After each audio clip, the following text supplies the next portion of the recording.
弟兄姐妹平安，我们今天要来读马可福音10章1到16节，回转向小孩，进入上帝国。15节这样说：你们要记住，凡不像小孩一样来接受上帝主权的人，绝不能成为他的子民。今天的经文的前，也就是昨天，最后耶稣是这样讲：盐本是好的，可是它若失去了咸味，怎能使它再咸呢？你们要有盐的作用，彼此和睦相处。这是回应从天上来的声音，我们记得吗？明明的说，这是我的爱子，你们要听从他。也就是耶稣再一次告诉他的门徒，跟随他的门徒，因为有一天这些门徒要独当一面，他们必须清楚知道什么是上帝国。而有一群人，他们就是不愿意把上帝主权交在上帝的手中，他们自己紧紧抓住那个传统来的想法，所以他们想陷害耶稣，就问他说：请告诉我们，我们的律法允许丈夫休弃妻子吗？耶稣反问他们：摩西的命令是怎么说的？他们回答说：摩西允许丈夫写一张休书给妻子，那么就可以把它休弃掉了。耶稣对他们说：摩西给你们写一条诫命，是因为你们心很硬。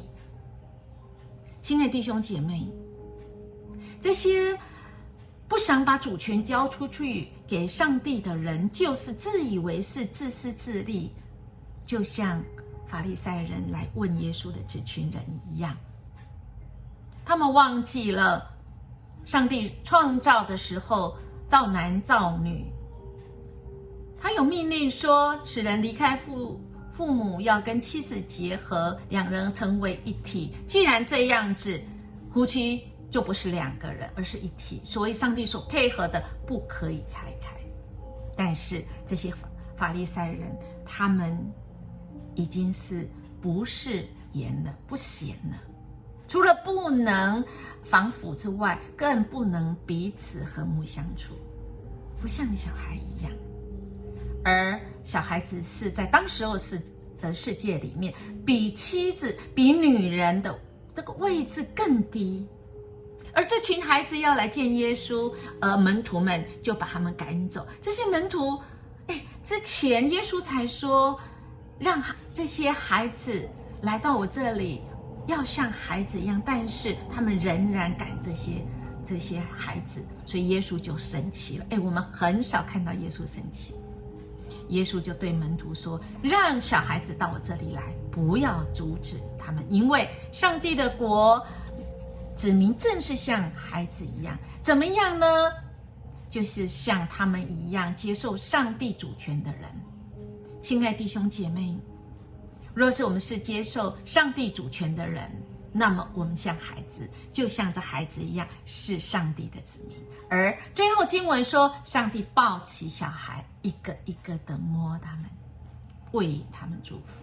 亲爱弟兄姐妹，若是我们愿意接受上帝主权，我们也是像孩子一样，会成为上帝国的子民，而上帝一个一个抱起我们，摸摸我们，为了要祝福我们。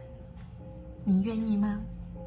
被神来祝福，接受上帝的主权。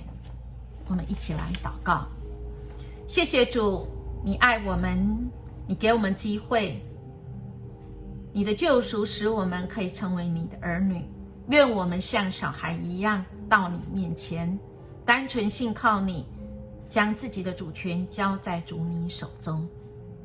我们这样祈求祷告，奉主耶稣基督的名求，阿们。愿我们今天活出小孩子般的信靠主，而且把我们所要决定的事情，这个主权交给主，活出天国子民的荣耀跟盼望。我们明天见。